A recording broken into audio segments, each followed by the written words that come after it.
Okay. Hello, everybody. It's 7:30.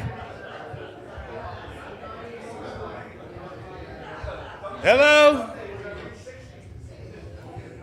I'd like to welcome you to the first breakfast of the 2024 Legislative Breakfast Series. As always, we'd like to thank Todd Pronto and NEK-TV for broadcasting this event. It will be streamed on YouTube, and the videos will be available there. We'd like to thank the Eastside also.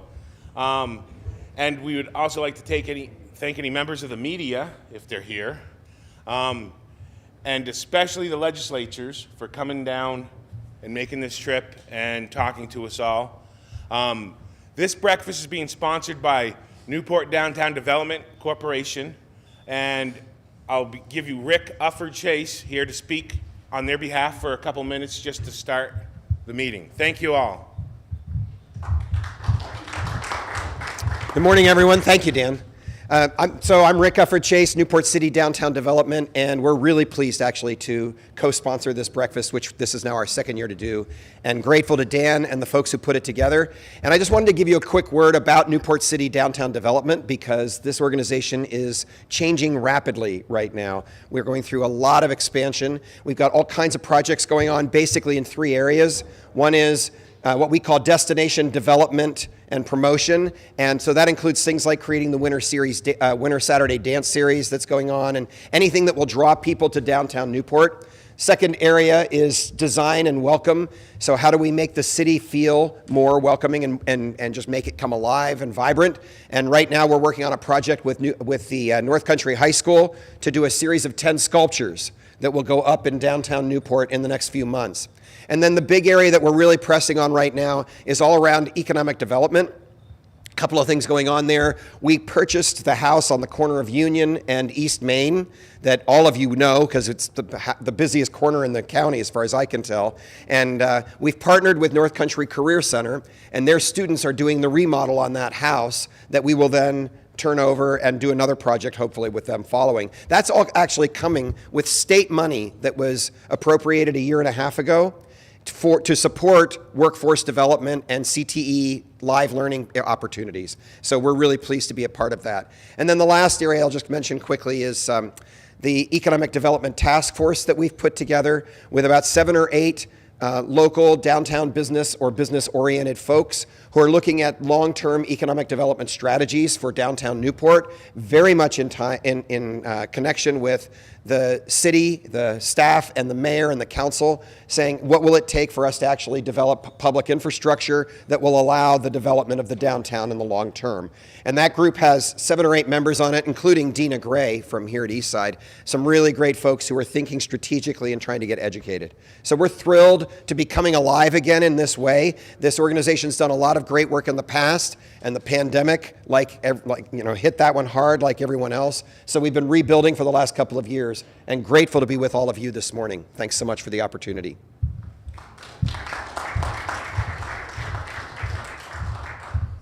Thank you, Rick. And as always, we begin with seniority, which, so y'all know who's coming first. Senator Robert Starr. He's been in the House since 1975 and serves Jay, Westfield, Montgomery, Lowell, Troy, Newport, Coventry, Irisburg, Albany, Craftsbury, Greensboro, Glover, Barton, Brownington, Charleston, Westmore, Sutton, Burke, and Newark. He is the chair of the Senate Committee on Agriculture, and he's also on the Senate Committee on Appropriations. Thank you. Well, thank you, Dan. You didn't need to tell how old I am or anything. But it's a pleasure to be here this morning with you. And to start with, I want to thank Dan and the Chamber, North Country Chamber, for hosting these breakfasts. And of course, it gives us a little time to talk. But the important part of these breakfasts is for us to hear what's on your minds and try to go back to Montpelier and get some things resolved that are issues for you. As Dan said, I sit on the Appropriations Committee as well as chairing House Ag. In the Senate, we all get to serve on 2 committees, or we have to because there's only 30 of us. So to divide it up, we do serve on 2 committees, and then there's a host of other smaller committees that you serve on either before you start in the morning or after you get done in the afternoon.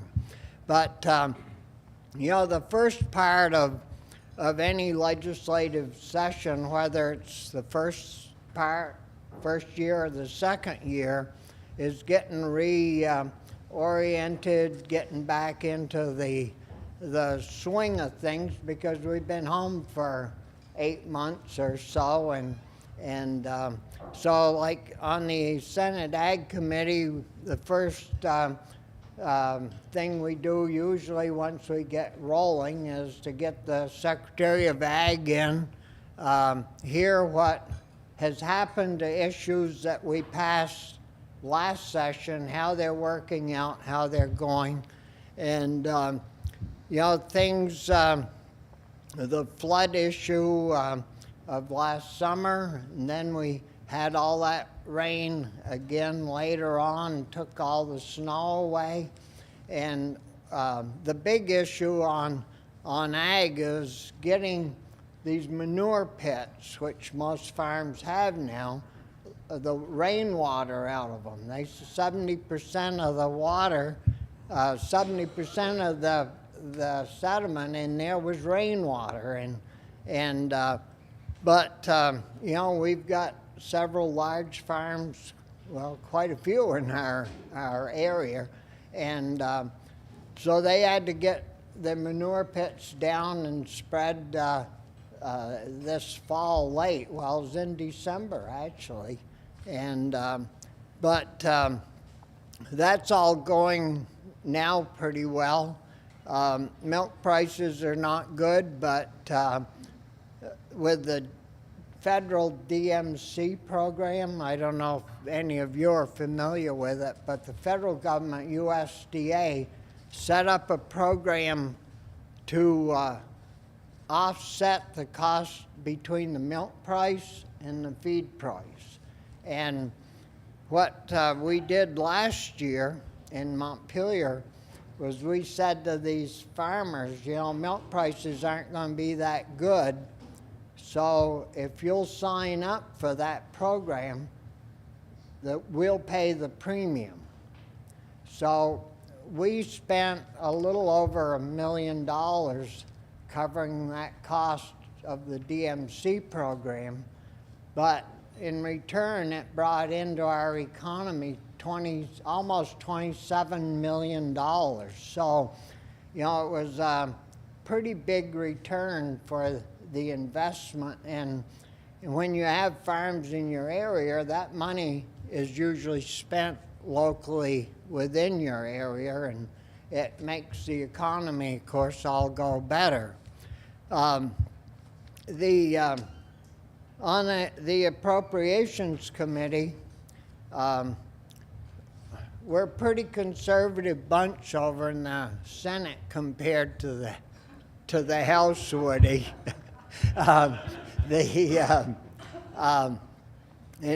we had a pretty tight budget from last year because we knew that the federal money was going away and that we'd better start living within our means. And so we planned it pretty tight. And week before last, now I guess it was, we had the state economists in and said, well, you guys have done pretty well. The economy, unemployment's low, the economy's going good.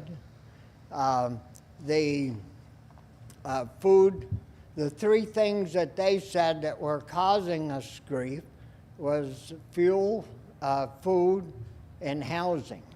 That those things were all up, but all three or four of the we have 4 branches for taxing. general fund, the school fund, and personal income tax and corporate tax. And those were all up except for the transportation fund was down. So of course you say, well, I think we all knew why it was down.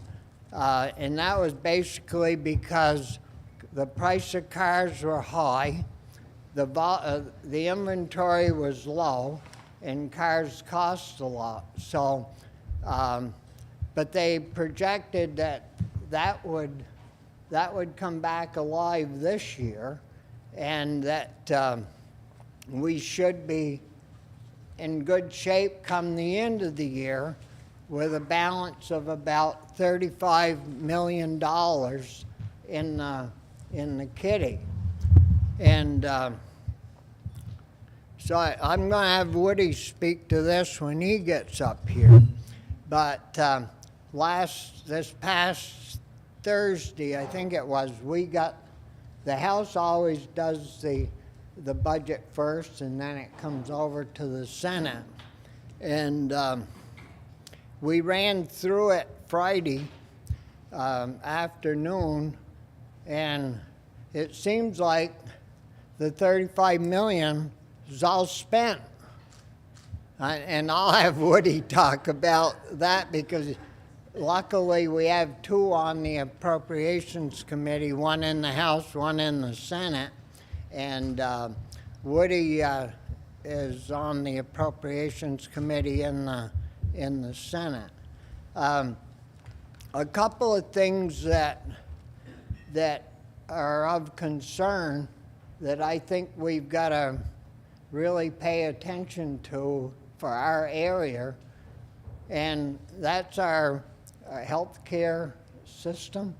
I know that North Country Hospital put in a bare bones budget increase, and the Green Mountain Care Board slashed that. I think it was by $500,000.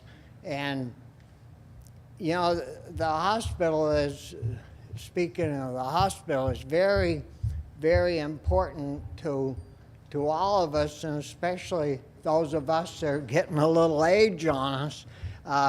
But it wasn't just our hospital, it was seemed like the rural small hospitals. And so we got to keep an eye on that and try to get the Green Mountain Care Board back in line. And there's, you know, a host of other things, but we got a big crew here, and so I guess I better turn it back over to Dan.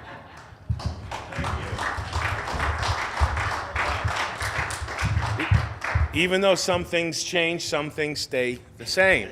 The next is Senator Russ Ingalls, who's been a member since 2019, who serves Essex, Newport, Derby, Holland, Morgan, Linden, and Essex County.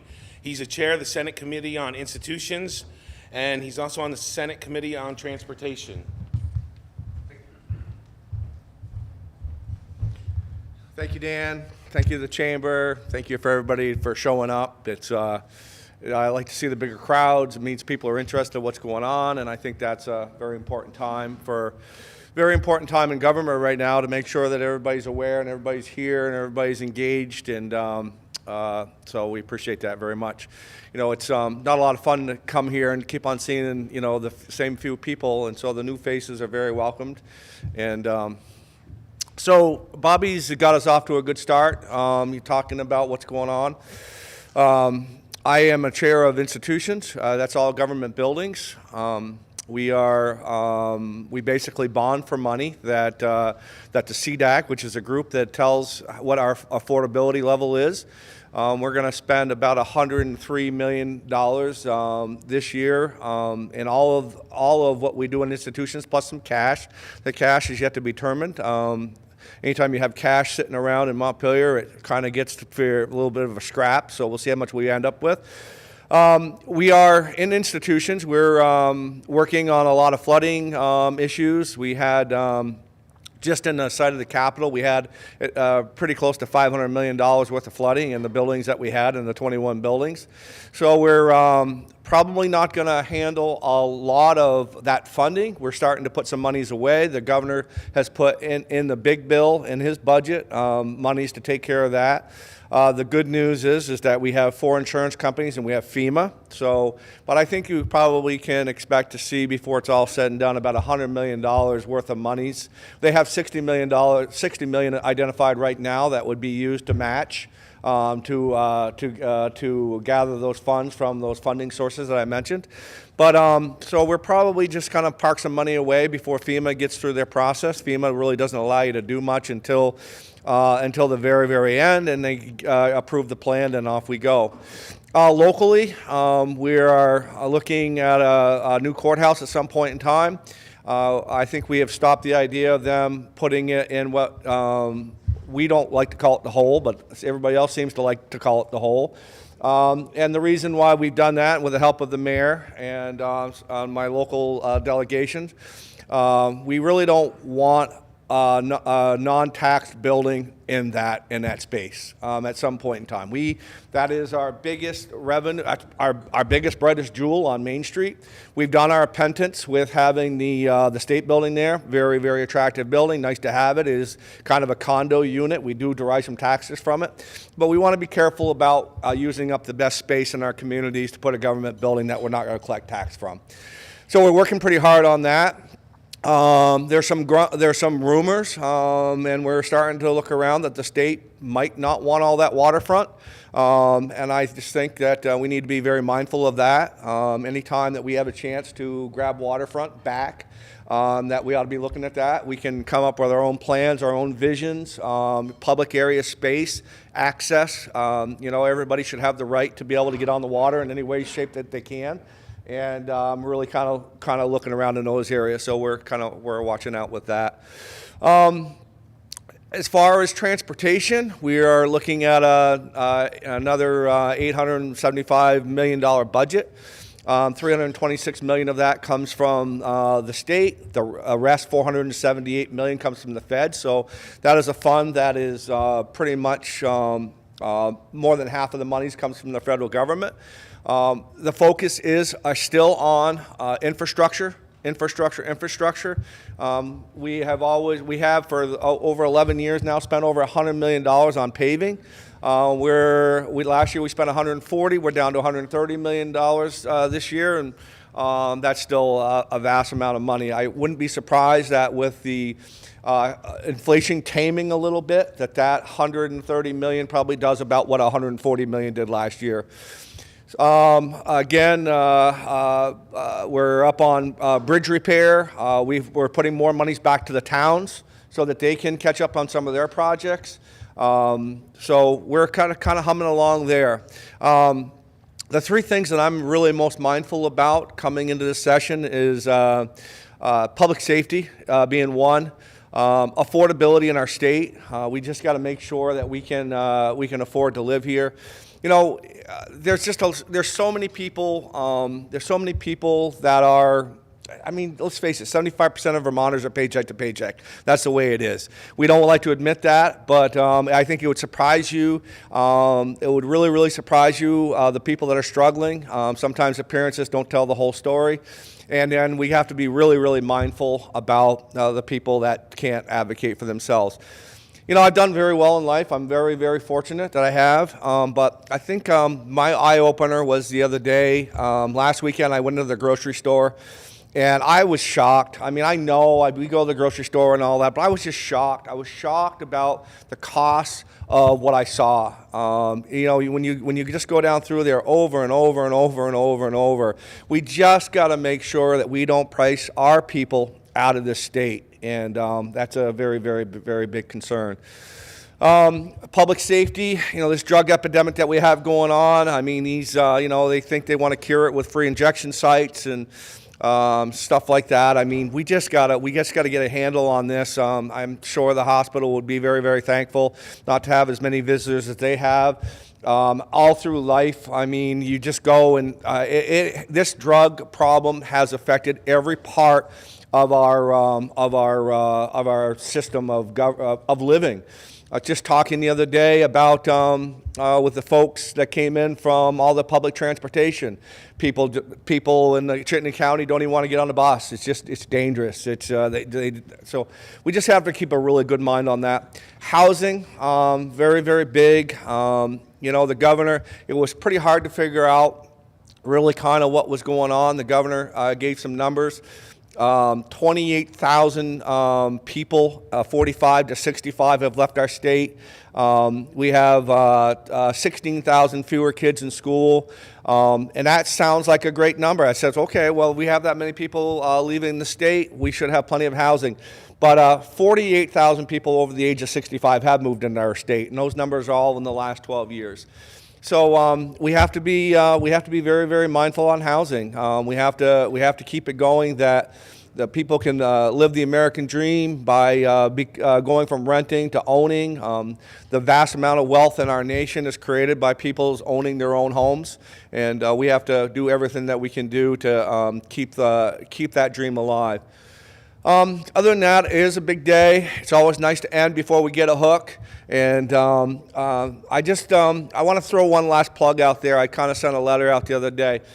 You folks are very well represented. You really, really are. We have a great, vast group of legislators that serve on all types of committees. We have a bigger than normal chairmanships between houses and the senates, and we have people on key committees on appropriations, housing, economic development, fish and wildlife. Every aspect of what is important to us, we are being covered, and I want to thank them for as hard as they work, because I see it every day down there. Thank you very much. Thank you, Senator Ingalls.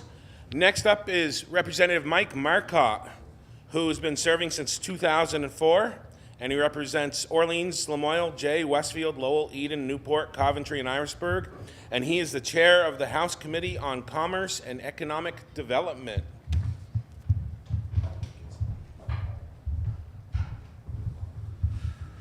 Morning, everyone. Dan, thank you. Thanks to the Chamber. Also, thank you to the Newport City Downtown Development for sponsoring today's meeting as well. But thank you all for coming out. It is great to see a big crowd here. Just want to talk about Newport City Downtown. That's it's a requirement when a city has a designated downtown that they have a development corporation such as we have here. It's really great to see it taking off. I know it had been left kind of wavering in the wind for a while, but Rick's been doing a great job over there, really pushing it. I'm really happy with their partnership with the Career Technical Center at North Country to provide that live studies for students to learn the trades. So CTE for me has been extremely important during my time in the legislature. We continue to work. This year there is a CTE bill that we're working to make some changes to CTE, trying to change the funding source so that it becomes decoupled from the regular school budget so they have their own budget, trying to make sure that there's not a disincentive for the high schools to be sending students to the Career Center. Making some other changes. So that's in Senate Education. Now we'll start taking that up and taking testimony on that. I know the House Education Committee has already looked at it. They've got some other concerns that they're dealing with, so the Senate will begin that process. So I look forward to continuing the push on career technical education as something that is important as getting a college education as well. So we hope that we continue forward with that. We know that our workforce, although our unemployment rates are low, we have seen our workforce participation shrink. It was shrinking before COVID, and it really shrank during COVID. And one of the big issues that we're dealing with now is housing. Housing is probably the #1 issue with workforce right now. Trying to figure that out, we put a lot of money into housing over the last few years. The problem that we're facing is some of Act 250, but we're also facing supply chain issues, or we did, increased costs of all materials, which are increasing the costs of building, and workforce shortage. So with all of these things together, we're putting a lot of money in, but we're only making small incremental progress in getting more housing in the state. So it's something that my committee doesn't tackle, but we certainly do support what we can do to increase our housing in the state. The VHIP program is a great program, trying to bring blighted buildings up to code, getting them back on the tax rolls in the towns, and be able to bring more people to utilize those houses and apartments. We are taking on, we have a full agenda this year in my committee. We also do consumer protection, and one of the biggest pieces of consumer protection that we're dealing with this year is data security, data protection. I think we all want to have control of our own data. And right now, we have very little, if any, control of our data. We're trying to create a system where you can opt in when you sign up for something, whether or not you want your data shared. So we're working on that bill. There's 15 other states right now that have passed some type of data protection, data security bill. So we've been looking at those states. We're trying to align more with several states that are more closely aligned for a model law. Ultimately, it should be the federal government that deals with this problem, not the states. With the dysfunction that we have in Washington, I don't think you'll see anything come out of there. So it's left up to us, the states, to make sure that our people are protected. We're also looking at all of the programs that we put in the last few years.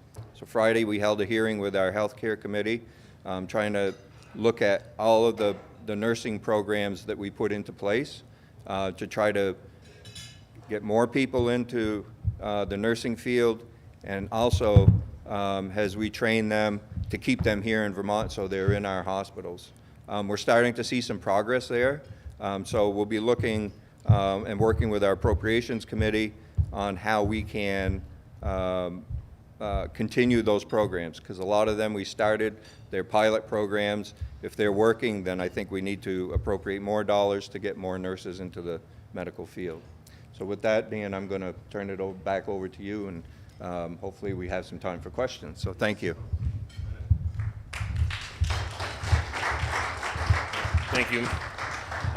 The next representative is Mark Higley, and a little correction, he's in the same district as Mike Marcotte, which is the Orleans-Lamoille district. Those aren't the towns they represent. The towns are Jay, Westfield, Lowell, Eden, Newport, and Coventry. So, thank you, Mark. And Mark serves on the House Committee on Government Affairs and Government Operations and Military Affairs, and the Legislative Committee on Administrative Rules. Yes, good morning. Thank you. Yeah, so I serve on GovOps and Military Affairs. We're right out of the gate with a number of issues. You may have remembered the Truth and Reconciliation Bill. There was 3 commissioners that were appointed to look at all the adverse effects of Vermont's laws and policies throughout our history in regards to what to do about it. Well, one of the commissioners resigned. There was no ability to appoint another one, so they had to create a new panel. And there was a $1.1 million fund increase for that, and an extension of 10 months. And there was a provision in there regards to closed meetings, which the press really had concerns with, and I understand why. Change to limited access meetings, same situation, but that's one bill that we pumped out there, and it's in appropriations now. We also deal with the Cannabis Control Board. You may have heard where there's a number of issues there. They want to increase the THC content for some products. One of the issues is some of the dispensaries are going out because of the legal market. Currently, they need a couple of more compliance enforcement and education compliance officers. We also heard from counselors, drug and alcohol counselors, that they're really concerned about this increase in THC content. Kids are still getting it, whether it's through friends or through the home itself, and they're worried about this THC content going up in an individual, let's say a gummy product. And what else? There's an ethics bill. It's looking to kind of incorporate everybody, municipalities, as well as the state legislature and executive branch for a broad policy of ethics supported by the Vermont Ethics Commission. Some concerns there as well. We heard from Vermont Leagues of Cities and Towns, especially on conflict of interest piece. As you can imagine, the state legislature is a lot different than municipalities, and a lot of times select boards and other small towns have some conflicts, whether it's, the road commissioner is also a select board member and things like that. So that's something we really have to take a look at. One of the things on my LCAR committee, Mike had talked about housing and affordability. There's some new residential building energy standards that were proposed. They're updated every 3 years. I went into the committee last year under S100 and asked for those to be postponed for 2 years.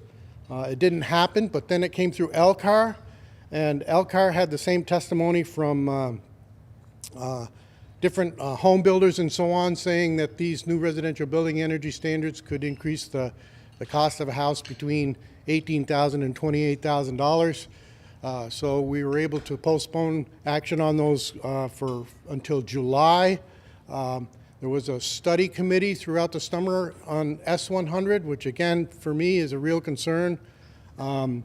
If everything was administered that the study committee requested, it would be a full-blown statewide building codes, with fire and safety being the entity that would regulate that. There would be, through OPR, Office of Professional Regulation,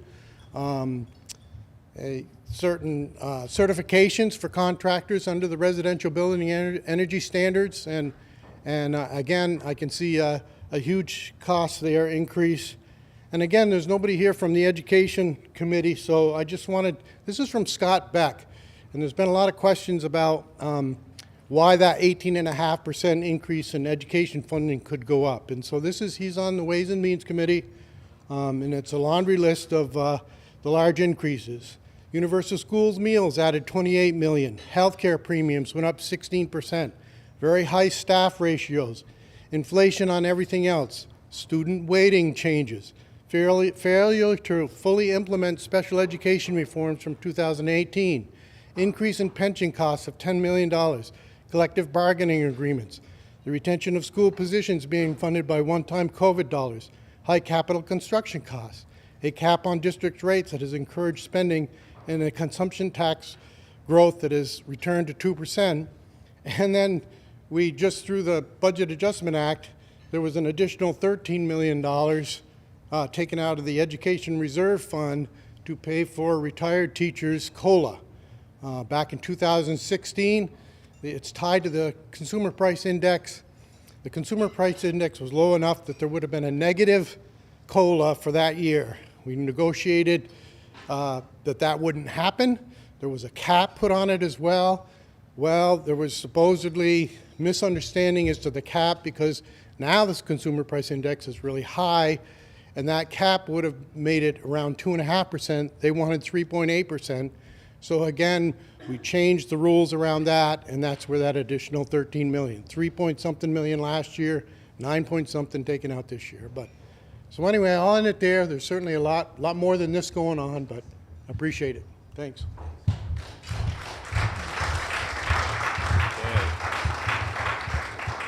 Thank you. And the next representative is Woody Page, who's been a member since 2019 and serves Orleans 2, which is the town of Newport, city of Newport.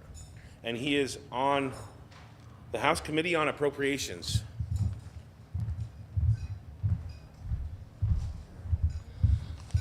Well, thank you, Dan, and thank you, everyone, for coming. Being a junior representative, it's by the time they get to you, and you'll know this, Representative Sims, that by the time they get to you, pretty much everything has been discussed. So, but I'll try to add some more to the discussions here. What I'm holding in my hand is the proposed budget adjustment. It's H839, and in this document it goes over the description of the various agencies. It also tells you where the funds are coming from, whether it be general fund or transportation fund or special funds or global commitment funds. And there are certain thoughts about the budget adjustment. What it does is it takes us through to the end of the fiscal year, which is the end of June. And there are some that feel that, you know, this should not be the budget in which we should add more money to it for additional items. It should only be to help out those agencies to get through the end of the fiscal year. Unfortunately, things happen, such as, you know, the June or July flooding that we have. So you have to add some of these things into it. I suppose in some ways our Appropriations Committee maybe goes a little bit further in what it adds to it. And fortunately, we have the Senate, who seems to be a little bit more mature and more thoughtful at times than our House Appropriations or our House Legislature. I'll just go over some key things here that you might be interested in. Last year, and right now we're in budget year 2024, and beginning in July, it'll be budget 25. And, oh, I should mention the $35 million that Senator Starr mentioned about. 2 weeks ago, it is true. We had an e-board. It's made up of the two economists, and they came and gave a glowing report about how revenues were much higher than anticipated. And we had $32 million. Up to that point, I think our Appropriations Committee was doing pretty good with what they were spending. But as soon as we saw that $32 million, you know, there were members that had other ideas on how we should spend it. And Senator Starr is right. We have spent it all. And unfortunately, we don't know what's going to be coming up ahead in the future. Maybe we'll have another natural disaster this spring or this summer, and FEMA will come back. They'll demand matching funds to pay for some of these things, and we may not have those additional funds to pay to help our citizens. So that is a concern. So anyways, beginning at the end, when we disbanded this past summer, we had $8.56 billion for our fiscal year 2024 budget. Now, we've increased it by $132 million to $8.692 billion. So we've gone from $8.56 billion to $8.692 billion. quite an increase. Some of the things that we have spent that money on, and I wouldn't say it was reckless, but perhaps there are some things that we could have held off for. For our base appropriations adjustments, we spent $1.81 million for the public safety workforce, for overtime that's been done with them. We spent $510,000 to the Cannabis Regulation Fund, which Representative Higley mentioned. We've also spent updates on our funding associated with Medicaid. We've added $1.75 million to housing from the general fund. We've added, for the Vermont Department of Health, syringe programs with $500,000. $2.77 million to the Department of Health for costs attributed to contracted nurses. We still have an issue with traveling nurses that we're dependent upon, and I'm sure, you know, our hospital staff here could talk more about that as well. The Department of Aging and Independent Living, $14 million for financial relief for skilled nursing facilities. These are all things that are necessary, unfortunately, and they're becoming more so as time goes on, as we unfortunately get older.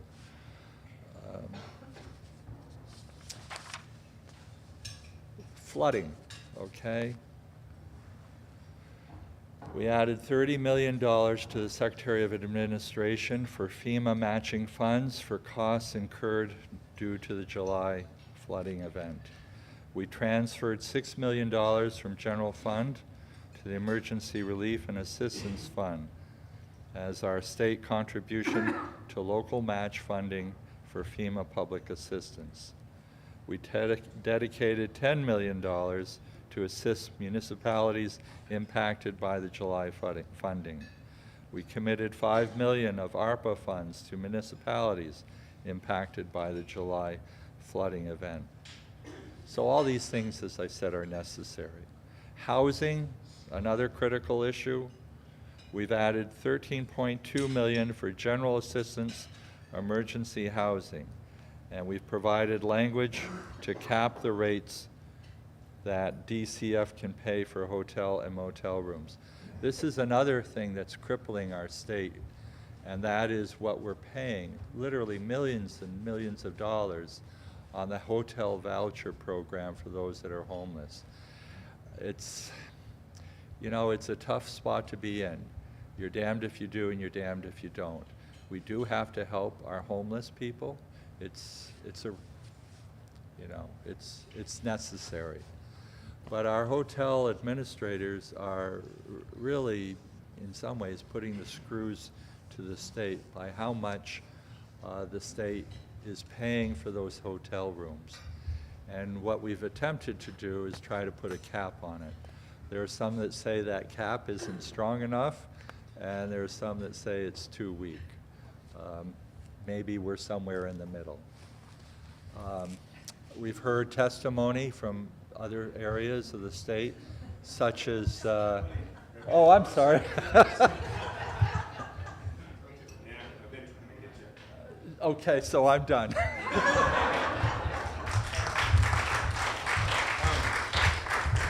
Well, I never thought I'd have the issue of someone not being able to see me. That was just, anyway. Thank you. The final representative today is Catherine Sims. She's in the Orleans 4 district, serving Albany, Craftsbury, Glover, Greensboro, and is on the House Committee on Ways and Means. Thank you, Dan. So great to see you all. Thanks for coming out early on a Monday morning. Catherine Sims on Ways and Means, and also one of the co-chairs of the Tripartisan Rural Caucus. It's a real honor to be down there representing you with my colleagues, making sure that Montpelier knows about the unique challenges and opportunities that our rural communities face up here. So focuses for me this year: housing, climate resilience and flood recovery, and affordability. In committee and House Ways and Means, we've already voted a bill out around property tax abatement for flood-impacted properties, knowing that too many folks in our state this year saw their houses totally destroyed, and so we're abating property taxes for the statewide ed fund for those properties. And we've been spending a lot of time digging into the school ed finance challenge. As Representative Higley walked us through, there are numerous pressures on school budgets these days, and at the same time, we know that property taxpayers can't afford an 18% increase in property taxes as estimated in the December 1 letter. And so we're focused hard on how we can meet the needs of our schools, how we can think about cost containment and find additional kind of one-time dollars to help offset those property tax rates. So we'll know a lot more in the coming weeks as final school warned budgets come in, but we're expected to see a very significant total cost of education this year, and we'll be wrestling with how we can handle that and also not unduly burden our property taxpayers. We're also looking at some ideas around climate resilient infrastructure. How can we make smart investments up front so that Vermont is less vulnerable to the weather events that we're seeing and helping save money in the long run? We know that the price tag for the July flood is already up over $1 billion. So as we face more and more weather events, how can we be safer, less vulnerable, and save money in the long run? For me, outside of committee, there are a couple of other big bills that I've been working on. I was one of the lead sponsors of a tripartisan housing bill, knowing that we are facing a housing crisis all across the state for all income levels, service needs, family sizes. And so this bill looks at making investments in some of the programs that we know that are working, like VHIP to bring rental units back online, the Missing Middle Home Ownership Program, which provides low-cost capital to developers to help create new units all over the state. The bill also knows that we can't buy our way out of this housing crisis, so looks at regulatory reform, including Act 250, about how we can remove some of the permitting barriers for downtowns and villages, where we know that smart growth makes the most sense, rehabbing units to bring them back online and building dense infill development in our walkable villages and downtowns. So housing is a big focus for me, as well as EMS. We know that if you have a medical event in 911, you want an ambulance at your door. But increasingly, the cost of reimbursement and the cost of service, there's a huge gap there. And that means that too many of our services are in crisis, meaning that things are falling back to municipal budgets at rates that can't be sustained or leading to a decline or gap in service. And so I've been working on an EMS stabilization bill that looks at short-term fixes we can make around Medicaid reimbursement, as well as long-term systems overhaul modeled after what we're trying to do around dispatch, spending a year gathering the data and research, creating a task force to make recommendations for systems overhaul. And lastly, I've been working on some rural working landscape bills. Grateful for the work that Chair Marcotte's committee did last year on the right to repair agriculture and forestry equipment, so that our loggers and farmers, if they own a piece of equipment, they have all the tools that they need to be able to fix it. And we are, as we go into the budget adjustment and the budget this year, advocating for more support for our loggers who were left out of the flood recovery so far, but were impacted. And as our weather gets warmer and wetter, like it is out today, the number of days that folks can log in the winter is rapidly diminishing. And those are businesses that already operate on really tight margins and yet do critical work to help our community be more resilient in the face of climate change. So looking at developing some reimbursement models to help invest in the clean water mitigation work that our loggers do, modeled after what other states like upstate New York have been doing to keep our loggers doing the vital work that they do in our woods. So I'll pause there, but great to be here with you all. Look forward to questions and discussion. Thanks. Well, thank you, everybody. At this time, we'll open up the floor for questions. And as always, the line starts at the little intersection over there, and you can come up and give maybe 1 or 2 sentences for context, and then please ask your question. So whoever wants to come up first. No, we're going to do that next time. We'll get it set up ahead next time in the fall. So please, I know one person who has a question. Are there other people that, if anyone else wants to get up, just get in the line and we'll call you when you get there. Oh, and when you ask your question, please state your name and the town you're from. Okay. Thanks. One question, Dan? Okay. Specifying to who the reps you're addressing. Okay, great. Ken Wells, live in the town of Brownington. Thanks for everybody coming out today, especially our local reps, because I know it's a little rough weather, especially over in the Willoughby Lake area. I had one I get several questions, but I'll start with the one. Senator Bobby Starr, you've long been an advocate for the farmer. We're down to 85 farms in Orleans County. The price of 100-weight milk is under $17 an hour.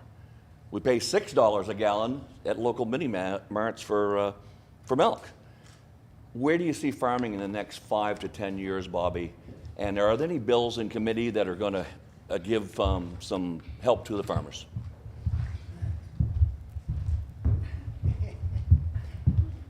Thank you. We're down to 496 statewide, but I think there's a little bit of misunderstanding about the number of cows has only dropped just a little bit, and the milk production has stayed almost level, from years back. And earlier this morning, I spoke of helping our dairy farmers, and why that is because we have quite a few large farms with anywhere from 1,000 to 3,000 cows per farm. So, like my friend Red Shappett has got maybe 2,500 to 2,800 cows. Well, that's 10 280 cow farms. And if you got back to the 100 cow farms, it's a whole 28 of them. So, but earlier today I spoke about how we paid the DMC payment premium that cost us as taxpayers about $1 million, and it brought in 26 and almost $27 million. We have the current use program, which pays a big portion of the town tax for our farmers. So as far as milk pricing, 25 years ago, I guess it was, or more, I set up in Vermont, set up the Northeast Dairy Compact program, which was a good deal. And all 6 New England states were in on that, but we could never get New York to go in on that. And it stabilized the milk price. And that worked good, but the milk buyers, the manufacturers of dairy products, and they hated that thing because they couldn't gouge the public and they couldn't gouge the farmer, but they were able to make a profit. That turned about 105 years. Took them 5 years to beat us on that in Washington. But in those 5 years, it generated about $150 million, and nobody went broke. My phone basically stopped ringing, like the Maytag repairman. The farmers weren't calling because they were being treated fairly. The consumers were treated fairly, and the people selling the products were treated fairly. But that isn't the case, and I don't like talking about businesses, but I know we have a store in our area that you can go get your gallon of milk for $3 and something. Well, I mean, it's worth. I mean, you pay more than that for water, and so there's outside forces that are hindering a all of this, and it's mainly right in Washington, D.C., at the federal government where prices are set. But Vermont does as much as we possibly can for our dairy farmers in our rural areas. It's very, very important to our economy, and the legislators know that. Kind of a long answer. Thank you. Good morning, I'm Laurie Grimm. I'm a Newport City resident. I have actually already had a short private conversation with Representative Sims about this, but I would like to open this up to our other legislators. And this has to do with the dispatch centers. I was around actually working in healthcare when Governor Shumlin took it upon the legislature at that point to consolidate our dispatch centers into 2 areas, and now here we are again. And at that time, whether you were here or not, or you may or may not know, we lost a really valuable resource in our Vermont State Police Barracks here in Derby with the dispatch center. And at the same time, we also lost the Career Center program training EMS and dispatch. And that was a huge loss. We lost like $85,000 worth of grant equipment that had come in through grants that they have gotten. And it really took out some things. And what I understand from Representative Sims is what they're looking at is putting a center in St. Johnsbury. And what I want to know is what our legislators are going to do to try to get that back here. I fully recognize that our Newport City Police Department is doing a great job locally, but I think that we've got to get those things rolling back into our county, because not only is it going to benefit our county, get people moving here, but it will definitely benefit our career center if we can get back to that type of training. And I'd like to know what you think. Senator Starr.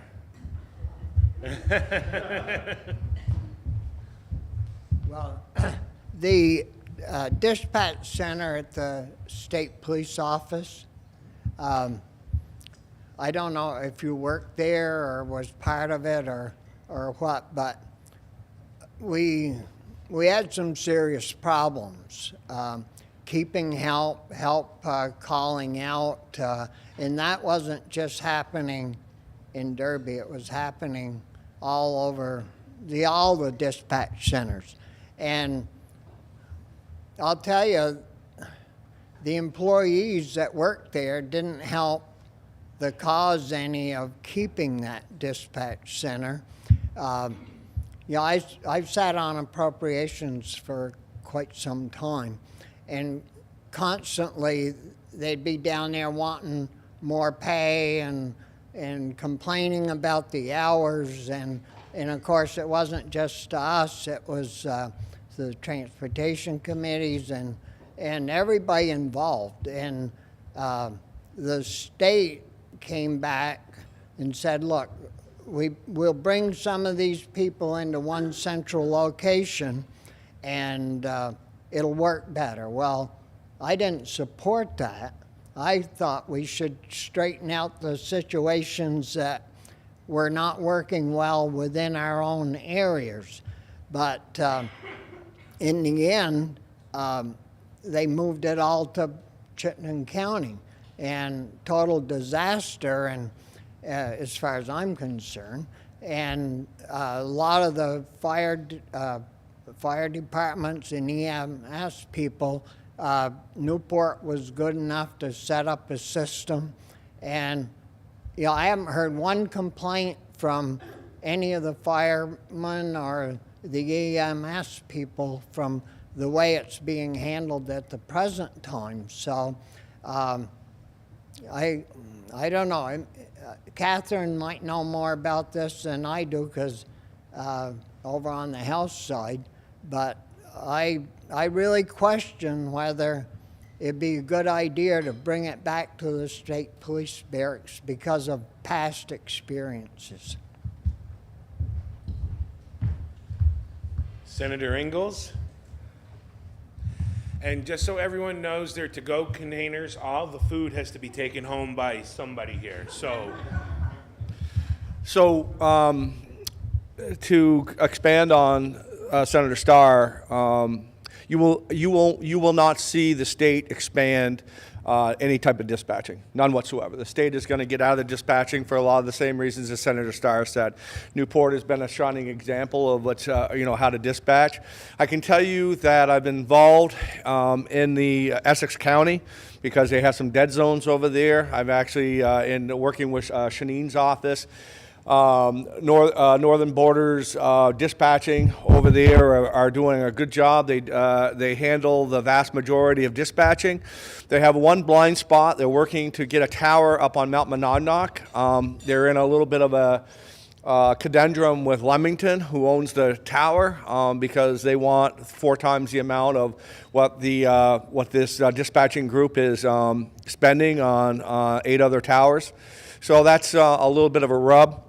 But we do have about $30 to $90 million coming into that between New Hampshire and Vermont and Northern Border grants. I've got a call into Peter Welch's office to expand to get that area at least taken care of, but it's coming in over from the New Hampshire side, which we don't care. We don't care. We want to be sure that when that phone call gets made, that it gets dispatched properly and then somebody has the opportunity to get there. But I don't believe in anything that I see. The state is, if the state could do it right now, the state would absolutely positively get out of dispatching. And that's what's going to happen. So sometimes the problem isn't solved by government. The problem's solved from within. It's solved in the communities. And it's, and again, I think Newport has done a really, really nice job of stepping up and making sure that there's very reliable dispatching, at least in this area. And soon, if I have anything to say about it, the North Country of Essex County and that whole area, all the way right down into Maidstone and Guildhall and that area over there, I think we're working on some stuff over there. So thank you. Representative Marcotte.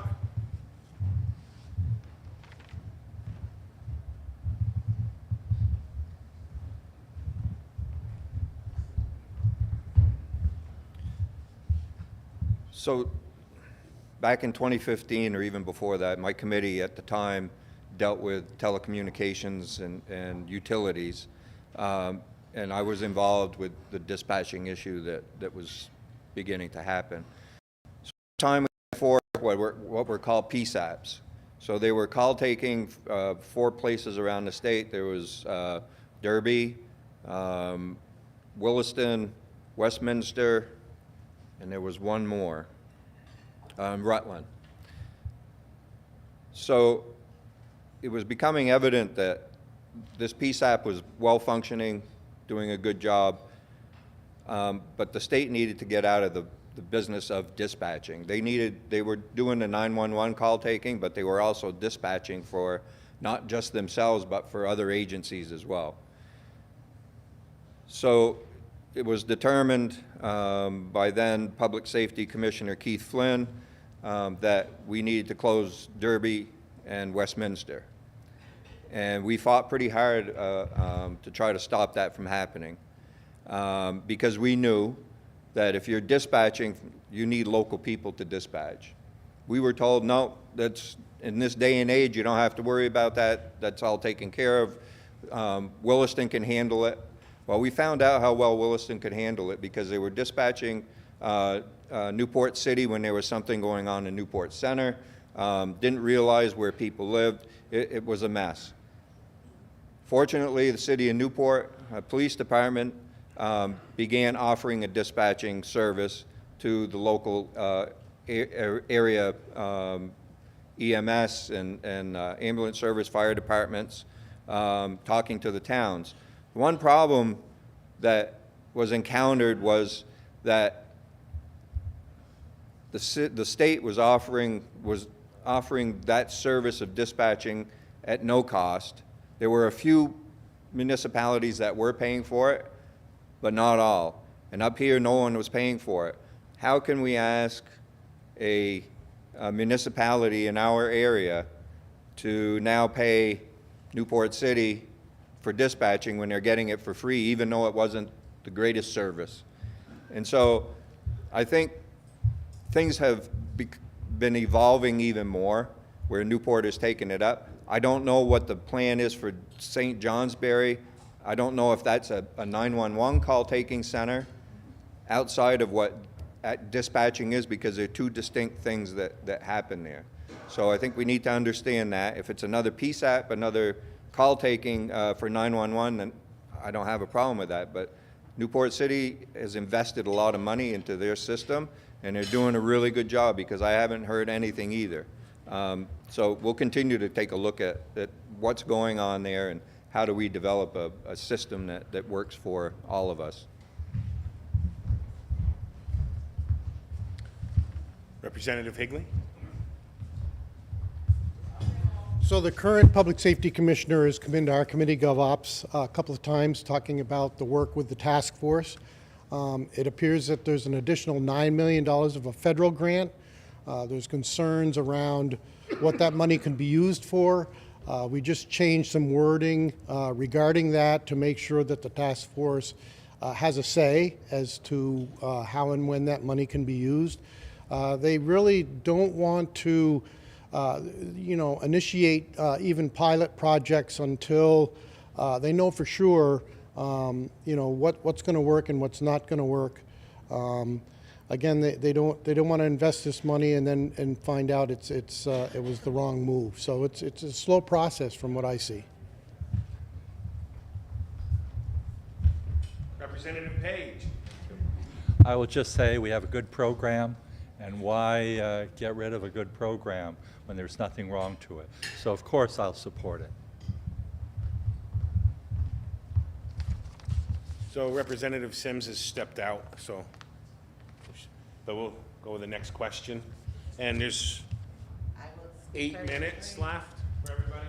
Hi, Mayor Sullivan. I just heard 3 topics, and I just need a bit of clarification on one ask. So Representative Marcotte, who I was fortunate to be on his committee, and he was a great mentor, you're speaking to the nursing situation. You're going to be reviewing that. I ask that you also look at, when we have traveling nurses, how it does cut into the specialty nurses that are needed and is causing an impact on us losing specialty doctors here. So that's all I ask. I heard about the potential shoot-up sites. I'd like to know if there's been a deep dive into the illegalities federally in your conversations. And my last one, on the $32 million that I've heard everybody say was spent, I just want clarification. Was that an old appropriation of revenue that hit as cash and is gone? Or was it a new revenue stream that wasn't appropriated and everybody's just going for? Thank you. Okay. Senator Starr?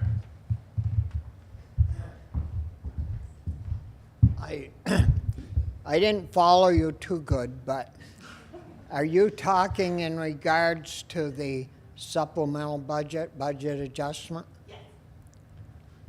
Yeah, I thought I said it quite clear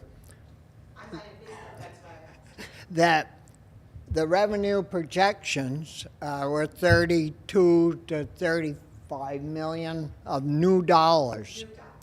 And over on the Senate side in approach, we said, well, that's going to be good, because the supplemental budget, as Woody stated and I stated, is you have some agencies that underspend, some that go over a little bit, and you take that money and you move it around to balance out the budget and to balance out the state money that's already been appropriated. But the 32 to 35 million was supposedly we could use it in the 25 budget to cover, everything that automatically increases, like wages and the rents, and because all the different agencies pay rent on their particular area that they use. But as the supplemental budget passed the House and came to us, on Friday, we were looking that over, and the 32 to 35's already been spent on basically new items. So it was an increase in the 24 budget over the 23 budget. And of course, that will bump up the 25 budget if you spend it.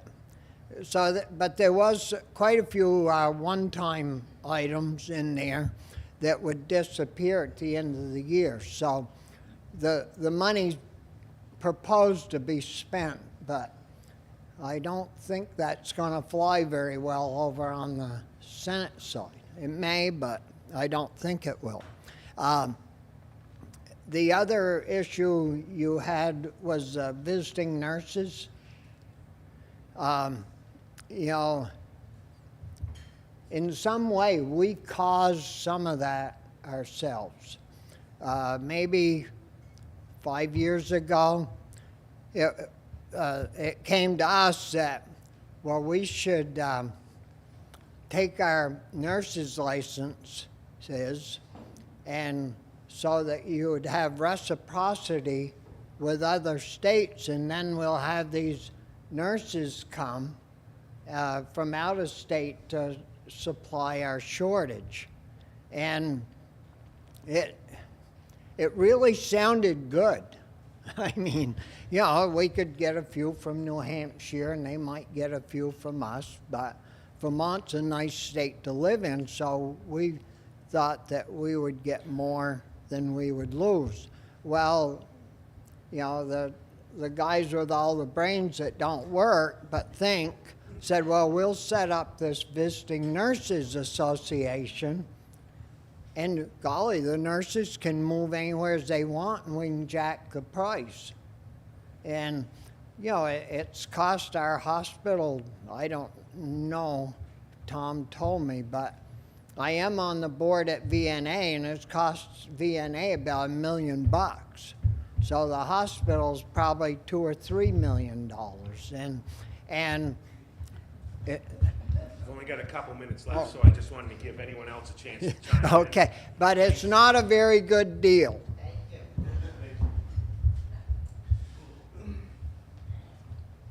I meant to say before about the nurses. One of the things I'm in charge of in the institutions committee are state colleges, and we've gone from graduating 400 nurses a year to over 1,000 this coming year. The biggest plan is trying to get them to stay here. You know, the market of them being able to travel and to make vastly amounts of more money, you know, is very, very appealing to them.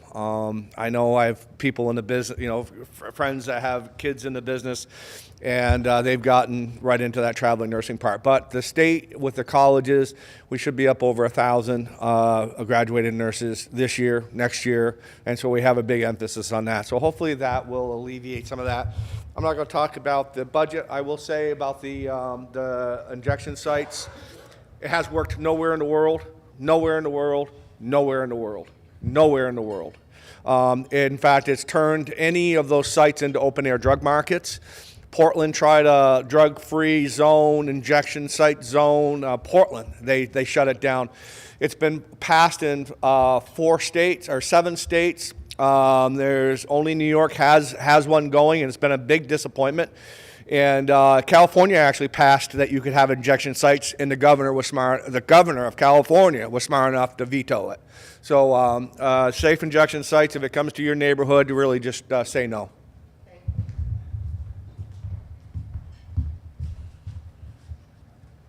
Representative Marcotte? You only got like 1.5 minutes. Perfect. Sorry. So traveling nurses, the whole reason why we promoted and we've been promoting loan repayment scholarships for nursing is, number one, to combat traveling nurses. And so in our testimony that we received on Friday, we're understanding now that the companies that are operating the traveling nurses program have reduced what they're paying those nurses quite considerably, unless they're a specialty. And so it's not quite as lucrative anymore for a nurse to become a traveling nurse unless they like that lifestyle and want to move around. Again, what Russ said, we're looking at, we've actually increased the number of nurses that are going through our programs in the state, which should increase our capabilities of retaining these nurses along with the loan repayments and the scholarships that we provide, because there are, if they accept those loan repayments and those scholarships, then there's a requirement that they work in the state in one of the hospitals within the state or a designated agency. So we're hoping that is going to continue to grow. And safe injection sites, I didn't vote for it. And the budget, Bobby took care of that. So thank you. Higley, Representative Page. Yes, I'll just talk briefly about the injection sites. Before that, it is new revenue, okay, as Bobby said. When we discuss the injection sites, and there's another name for it, they don't like to use injection sites, the term injection sites, I can't remember what it is. But it was estimated it would cost like $1 million per injection site. And it was scheduled to have like 2 sites in Vermont starting off. The monies would come from the opioid settlement fund, which would take care of that. And as Representative Marcotte said, I did not vote for it either. I think it's bad. I don't think it works. I think it enables those individuals that are using to continue to use, and perhaps does not get them the aid and assistance to get off of those drugs. So I have a big concern. It has apparently worked to some success in some places in Canada and elsewhere, but in the US it has not. So, thank you. So this concludes the first legislative breakfast in our series. The next breakfast will be February 19th with Senator Robert Starr and Representative David Templeman and Mark Higley scheduled to attend. There is a sponsorship spot available. If anyone who wants to sponsor it, please let me know. And I'd like to again thank today's sponsor, Newport Downtown Development Corporation, and NEK-TV, and members of the media, and the Eastside for the wonderful food. And they weren't kidding when they said there's to-go things. Whoever wants to take the rest of the food home can. And especially the legislators for coming here and being part of this series. And I think that's why we have such great representation in the Northeast Kingdom, is your participation. And thank you all again. Thank you all. Have a great day.